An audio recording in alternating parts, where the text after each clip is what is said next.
Welcome, everyone, to the Midnight Matinee. We're here to talk about Hereditary. One of the, what was it, third movie? Well, technically it was right after we finished the whole Insidious series. That was the one that followed during our 31 Nights of Halloween. So yeah, it was a part of our 31 Days of Halloween movies. It was kind of, we had gone through all the Insidious, so it was kind of a departure. It was like a one-off movie. Yeah, it wasn't a part of a series, so it was easy to just throw it in. Yeah, because the Christmas movie marathon is random, but the Halloween movies, we put them in order, so that way we wouldn't be watching like a third movie, a third part 3 in the first, or a part 2 of one movie and then a part 3 of the next movie, or the series. So we kind of put them in order so that way they flowed better. So this was the first of the one-offs that we had. So yeah. And it was highly recommended. I mean, and a lot of people... Yeah, it has 98 on Rotten Tomatoes. So it came really well recommended. It's definitely more of a psychological, dark kind of movie versus your slasher film or whatnot. Right. There was a couple of instances where I was like, "Oh my!" Yeah. But yeah, it was an odd movie. When we watched it, I was kind of like, yeah, whatever. Yeah, I did a little research in today to kind of prep for tonight, and there was a lot of stuff we missed, I think. I kind of feel like that too, because requires a rewatching because there's a lot of stuff in the background, and there's a lot of symbolism. Yeah. Especially about the demon Paimon. I can't say that name. Pie. I like pie. Okay. Yeah. So it's a lot of undertones in it, and I kind of feel like you have to watch it a second time to really get what's going on in the story, because in the way it was written, they try to subvert expectations by having a twist in the middle, and I think that the way they set the film up, it kind of didn't pay off, because we're spoiler-free reviews here, so the mom is an artist, and her mother died, so she's kind of engrossing herself in the art, and she goes to grief therapy to try to overcome her loss of her mother. So she's throwing herself into her art, and her life, her family life kind of suffers because of it, and that's the dynamic of the film. And then about three quarters of the way through the film, it takes a turn into a supernatural kind of thing, and then it goes full-blown supernatural in the ending. Well, you assumed, especially when she was in grief counseling, she said that her father had, was it schizophrenia or was it her brother? One of the two. One had committed suicide. Yeah. There was schizophrenia. There was a lot of mental illness in this family that would make you assume, okay, so she's having some kind of break from her reality at this time. And the daughter is a special needs child, so she needs constant care because of, I don't know what they never really said, but she has a kind of a Down syndrome thing going on, so there's that whole thing. Yes. And then the brother is tasked with caring for the special needs sister because the mother is selfish and petty, and he isn't really capable of caring for her. He's only 3 years older than she is. Well, they paint him as this stoner. Yeah, stoner, kind of 16-year-old slacker. Go smoke a bowl at kid. lunch. Yeah. So then they know that too.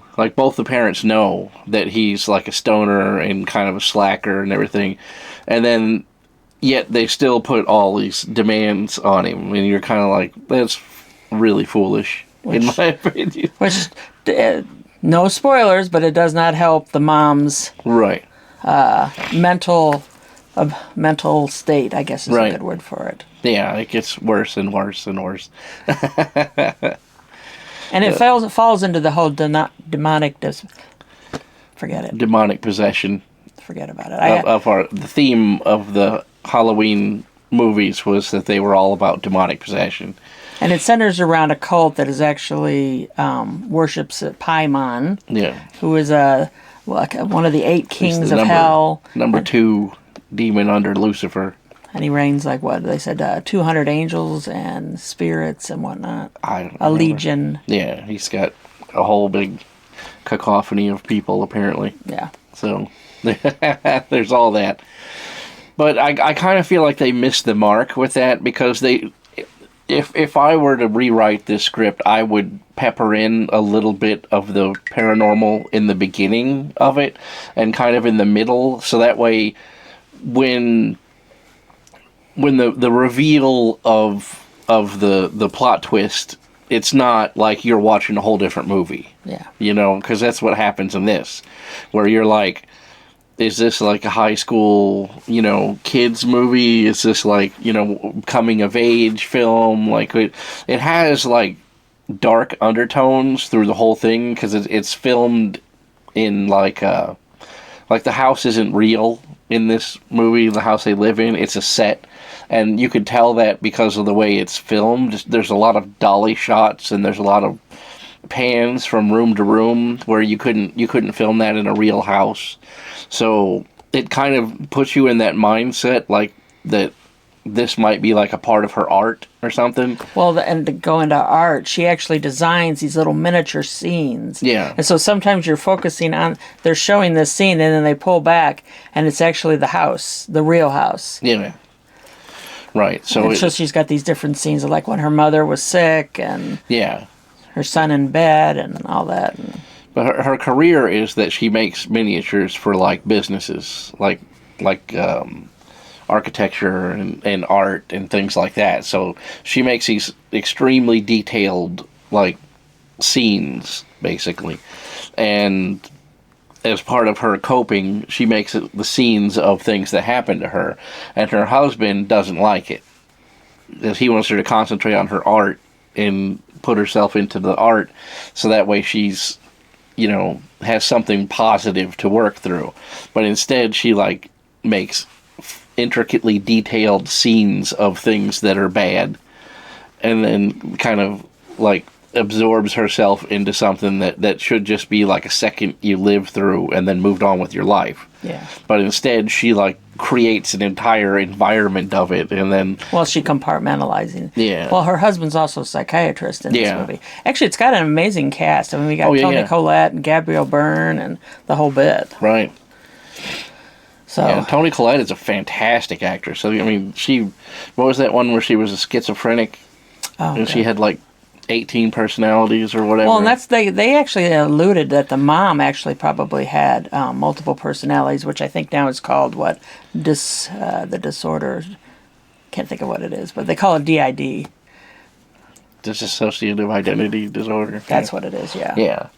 So I mean, the acting is top notch, and another thing that takes me out of it personally is the Millie Shapiro, is that her name? That's the one that plays the little girl. Actress. Yeah, there's parts of it where you're kind of like, is she overacting, or is this like a special needs person that's trying to play this role? You know what I mean?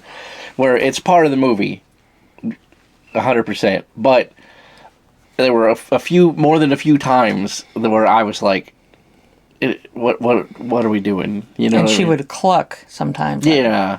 Make that noise. Yeah, there was weird like mannerisms that the character had, and I didn't know that it was like a part of that role or if it was a part of the actress. You know what I'm saying? So there's a lot of stuff that flies under the radar in the background of this movie that you're kind of like taken out of the moment, and you don't really notice it until like you talk about it later or you watch it a second time and you're like, oh, I saw there's that symbolism, or there's this symbol, and then she had this charm, and then you know what I mean, like it pays off later, whereas I feel like it there should have been more I don't know, explanation. I guess we've almost needed more backstory on Charlie. Like, I had trouble even connecting to her. There was no real... I was almost indifferent to her because she really didn't have any qualities or anything that made you want, you could relate to her, what's going on. Yeah, exactly. She's... I don't know. I feel like that character in this movie wasn't really a likable person. She's more of a nuisance to everyone in the house. They were trying to pass her off. Yeah. Here, take your sister with you to this party. Right. Yeah. That's what I was talking about. Where it's like the parents want to be alone to have alone time between the two of them. So they give the sister to the brother to take to a underage party that he's going to. And then hijinks ensue, and then they want to paint him to be the bad guy. You're like, well, you idiots are the ones that forced him to take her to the underage party when you know he's a stoner.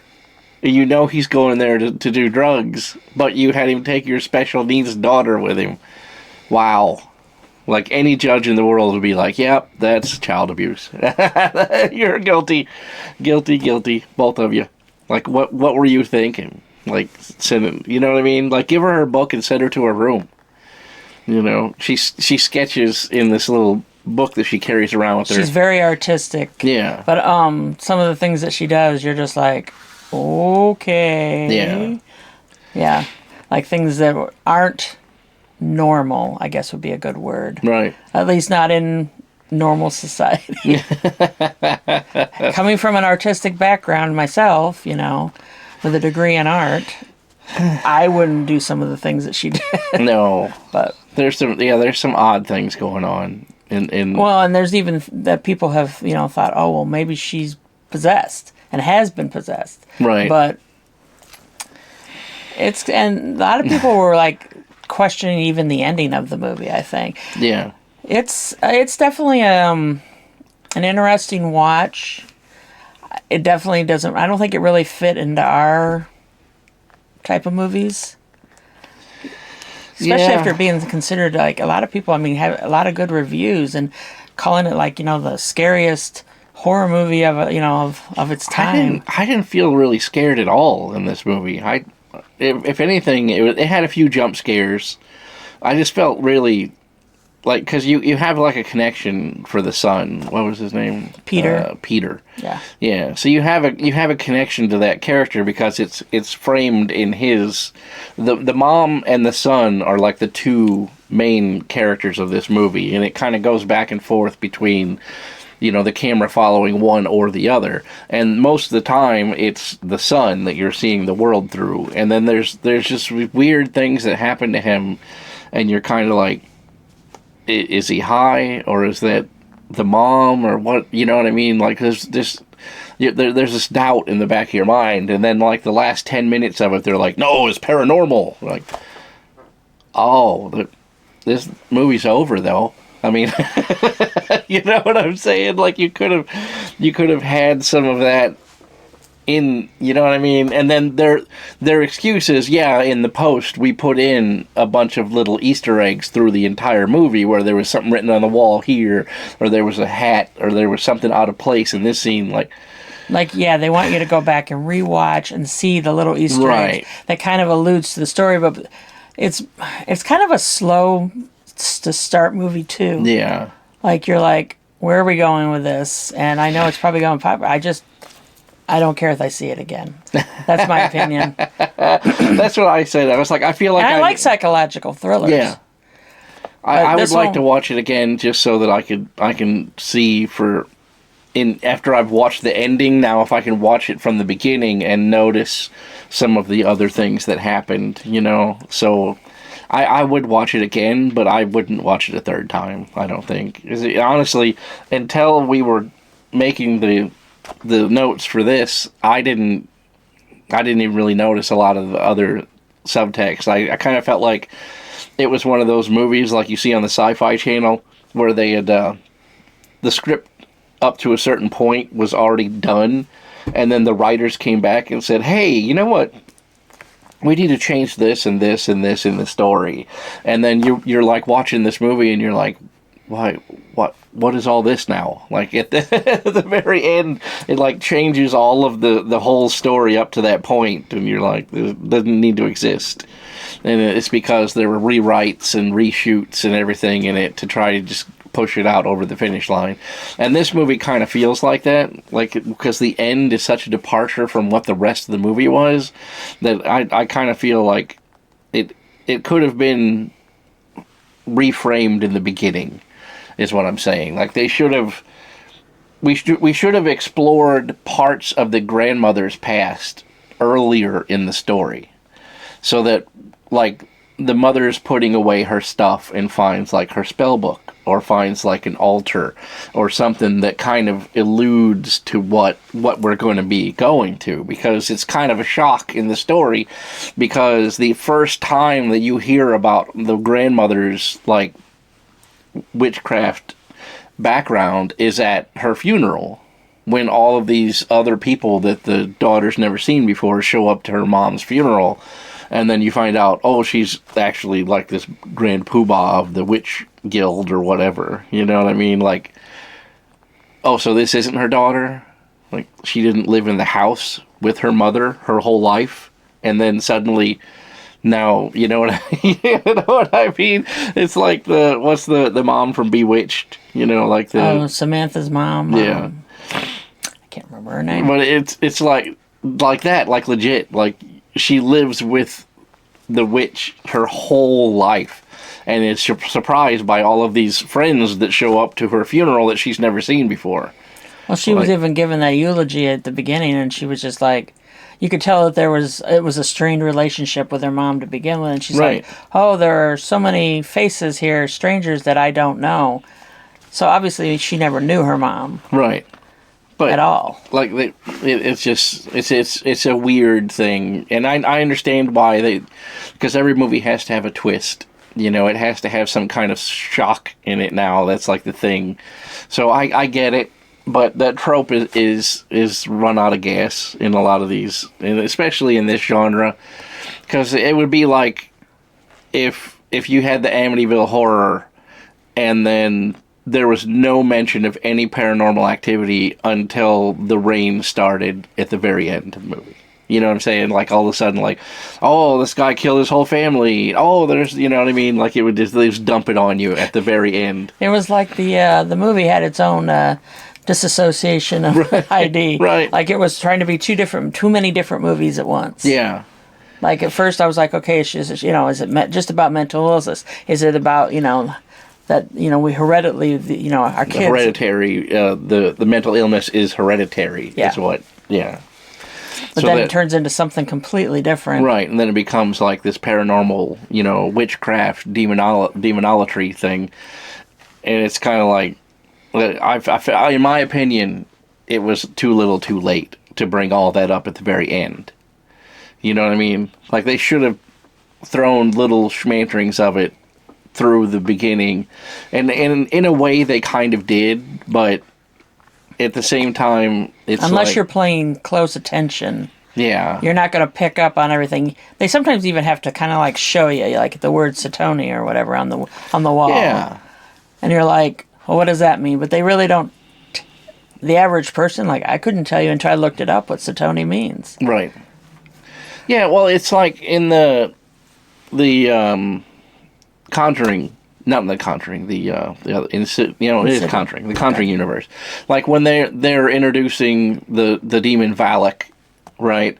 There's blocks on the shelf that have the word Valak on it, and there's like a whiteboard that has something that's been erased, and the letters that are left spell out Valak. You know what I mean? Like, they throw it in the background, and you're like, put it in view, right? But it's when you catch it, you're like, oh, look, I got that. Whereas in this movie, it's like in a shadow behind a wall that just like 4 frames of a pan shot, and you're like, I didn't catch that. You know what I mean? And when you do catch it, it's like you say, like, are we, do we work at the Vatican? Do we know all of this backstory of the 72 legions of hell? No, we're people watching a movie. You know what I mean? So you have to kind of unwrap that candy bar before you force it in someone's mouth. You know what I'm saying? Like you have to, as a storyteller, you have to assume that your audience doesn't know any of that stuff. So there has to be either an expert that you trust, right, in the story, or you have to basically just lay it out. You know what I'm saying? And like, in my opinion, for this story, all you had to do is she finds a box of her mom's stuff. And it couldn't be in the attic because there's bad stuff in the attic, but but in the basement, let's say, she finds a box of her mom's stuff. She's emptying her mom's house. Yeah, her mom. The mom had a storage unit, and the storage unit company just shows up at the house. It's like, hey, this is your mom's stuff. Her storage unit's being closed, so here it is. And then now she's got a Paimon statue. She's got an altar. She's got like a book of spells or book of shadows or whatever. And like now we're already a quarter of the way down the road that's going to take us to the ending. Whereas in this movie, it's just kind of like a whole lot of fear and loathing, and then suddenly here's the end. You know what I'm saying? Like, yeah. It felt like I say, like it was like they changed the script at the last minute. And I'm not saying it's a bad movie. I liked it. And it has a fantastic cast in it. And anytime you can see Gabriel Byrne in anything, yeah, you know, that's a good movie, right? Because he's a good actor and he won't take a stupid role. Yeah. So, you know that it's a good movie. It's just like, I feel like there was a little bit of tweak that it needed, you know, here and there. Just a couple little tweaks. I don't think that they needed to paint the son as being completely useless like he was in this movie. Yeah, I couldn't stand him. Yeah, because he's so petty and selfish and just a drug addict. And you just have no connection to that character at all. Well, the whole family was very dysfunctional in general. Yeah. Like, nobody was talking to each other. They're all, like... Yeah. I can't even begin to describe what they all were going through. Like, they're just going through their own motions. Right. And the daughter, what's her name? Charlie, the little girl, is... I just, like I say, like, the whole time, it's like...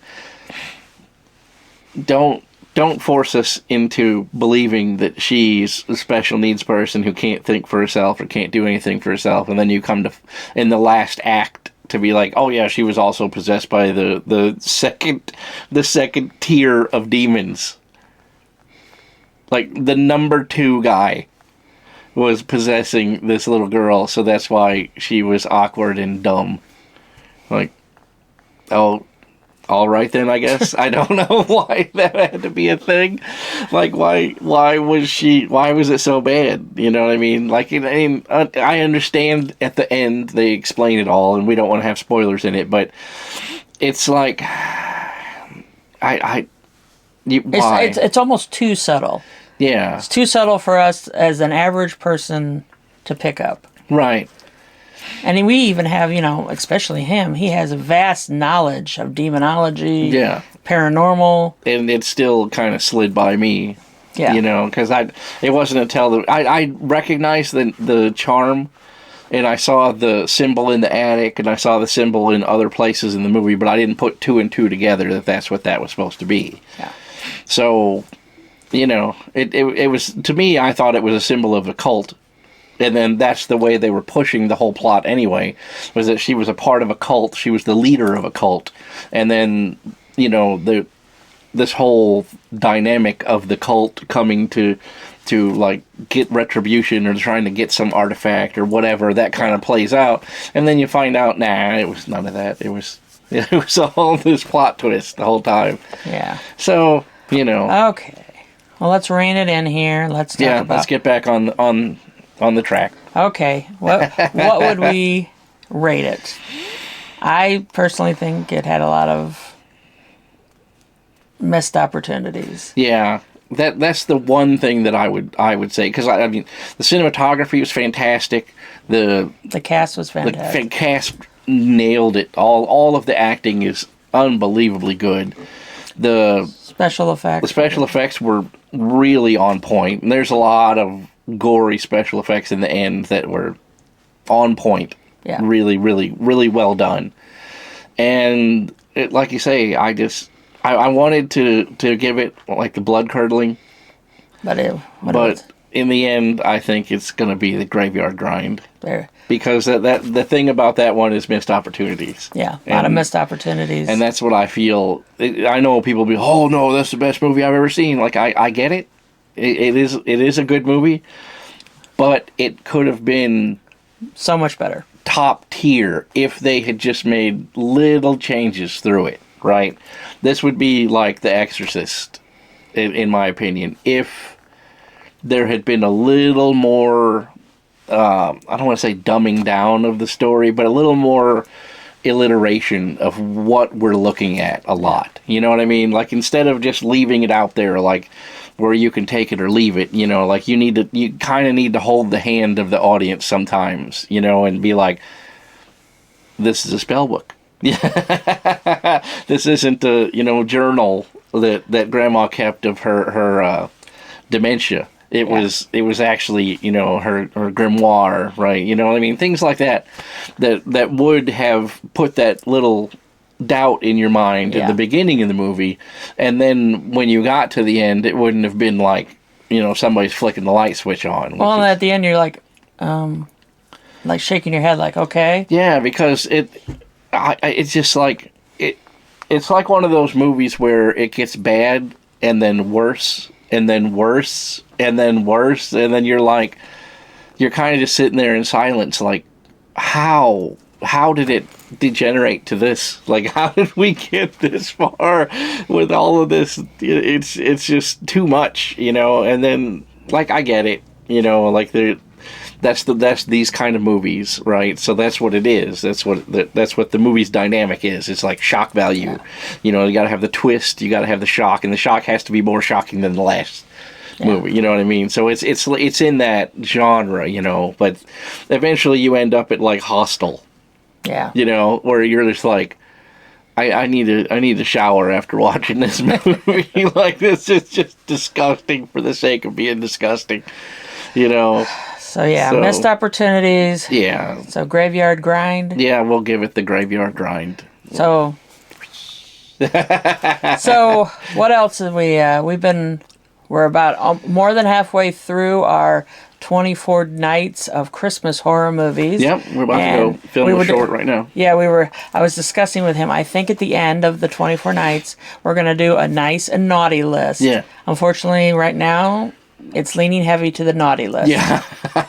I mean, if you've been watching along with us, you know that the nice list is like maybe 2 movies at this point. Well, and a lot of these ones are free, and I don't know why, but free is a lot of the time is equaling like college. Yeah. Like a college level film, in my opinion, on some of these. A lot of these movies, they spent their budget on the poster. Like Oh yeah. If they made like the poster and the title card are the entire budget of these movies. Like that one 'Twas the Night. 'Twas the Night. Well, which we had a little bit of a fumble, because when I was looking up 'Twas the Night, there's more than one movie that's 'Twas the Night. Yeah, there was actually like 4 of them. Yes. That were called that. And we narrowed it down to 2. There was one that was a comedy. It was a black comedy. And they were carrying a dead Santa. Yeah. And then the other one had this elaborate poster with like all kinds of Krampus and snowman and all kinds Jack of Frost stuff going on in it. So we were like, ooh. Well, that looks really good. That looks good. It's a horror movie. So we're in a horror. So we picked the horror movie over the comedy, and it was probably the worst movie I've ever seen in my life. Oh, those people couldn't act their way out of a paper bag. No, it was terrible. And we'll give you a lot more in depth on that when we get to the. Yeah. Like I said, we're going to do the naughty and nice list. Yeah. And just crazy. It was so bad. I mean, some of these are just like. There was one we did watch though that a lot of interesting old men. Oh yeah, yeah. I would put that on the nice list, though. It was on the nice list. And it was a subtitle movie, which is usually I'm not a big fan of them because I have a tendency to focus more on reading what they're saying than what's going on the screen. I don't know that I can think of another movie from Finland that I've ever seen. Yeah, it's a Finnish movie. And if anybody knows, like, the Scandinavian, like, that Finnish language is hard to listen to. Yeah, it's very guttural. Yeah. Very... It's not like like I say, like Sweden or Norway where it's more Germanic. This is more like Viking, like... Yeah, I can't even simulate it for you. But you have to read the subtitles because it's not like a movie that's like in Sweden or something where it's mostly German and you can take your eyes off the screen enough that you can get into the movie because you don't need to read the subtitles for everything. You just kind of like pick up your high school German from the subtitles. Yeah. You're like, oh yeah, that means shoe or whatever. But in this one, you're not going to understand anything that anyone is saying at all. I'm honestly saying if there's any directors or producers out there, Christmas horror movies, there's a big niche to be filled. Yeah, there is a huge gap in Christmas horror movies. Because either they're really good or they're really bad. Yeah, and the majority of them are really, really bad. And I guess maybe it's because most people at Christmas are thinking, they want your jovial, happy... Right, the Hallmark Channel. Yeah, the nonsense on that. That's exactly what the majority of people are looking for. But there is a niche, though, that people want Christmas horror movies, and there is nothing at all in it. So if you were a writer, or if you were a producer or someone who makes movies, you could make a killing in Christmas horror movies. Yeah. Yeah, because right now it's there is nothing at all. I mean, I don't even think we could do another 24 nights next year with different movies. No. Yeah, you'd run out. I mean, I was literally scraping... I felt like I scraped the bottom of it. The first time we did 24 Christmas nights, but we did, like, actual Christmas movies. Which, The Grinch or whatever, that centered around that kind of... Yeah. Charlie Brown's Christmas. Yeah, like regular... Like family everyday Christmas movies, not horror movies. Yeah. And that's what we thought, because this is a horror movie channel, that we would pick on... we would pick horror movies to be in our marathon, and some of these movies are terrible. Some of them look like they literally were filmed on a phone. Yeah. Like, it's that bad. Like somebody with a iPod 8, iPhone 8 filmed this. And you could tell that it was filmed on a phone because when people aren't in the frame, you can't hear their dialogue. Oh, and there was a lot of it where you're muffled and... Yeah. Yeah. Or like there was a scene in one of them where two people are on the outside of a window talking to the camera, and the microphone is on the camera, so you can't hear. No one had sense enough to like buy an extension cable for their microphone. So whenever they're talking, you can't. They're like muffled, like on the other, like they're speaking through the window, and it is bad. It is really bad. Yeah. That one especially. Those people couldn't act their way, and they never told you exactly what they did. They just alluded. Right. But it was just, oh my God. And they even had like an elf on the shelf in part of it, and you could tell that someone was, just moving its arms. Yeah. There was no animation. It was you could see like they're like just, somebody's picking up its little feet and moving it, like walking along, and then they like CG'd its eyes for some reason so that it blinked. So it's like looking at you, it's like, you're like, oh, is that where the budget went? You blew the whole budget on 2 blinks? Oh my God, yeah, and then the costuming. The Jack Frost costume looked like something right out of, like, I would say something like a bad theater troupe, maybe? I don't know. I mean, you're like, why? I want to say like the Spirit Halloween store, but I don't think they would you would get away with selling that at Spirit Halloween. People they would be upset if you sold them that costume. They'd be like, this is junk. What? Yeah. Well, we'll get into more of that later on. Yeah, we don't want to drag this out any further. No, but... So anyway, is there anything else we have to say? Or we... No, not really. We just... we're back. We're back in business.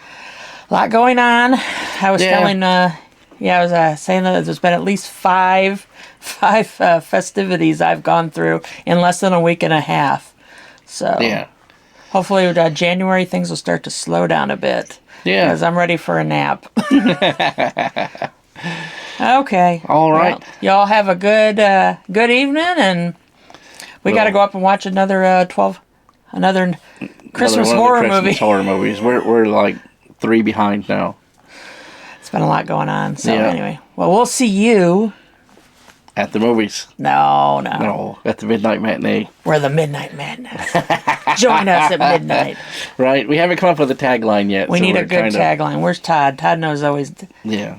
Did he come up with that? Seek the truth. Yeah. Yeah. So we'll come up with it. We'll figure out something. We're more. We're not as fact based over here. Right. So anyway, you guys. See you later. Catch you later.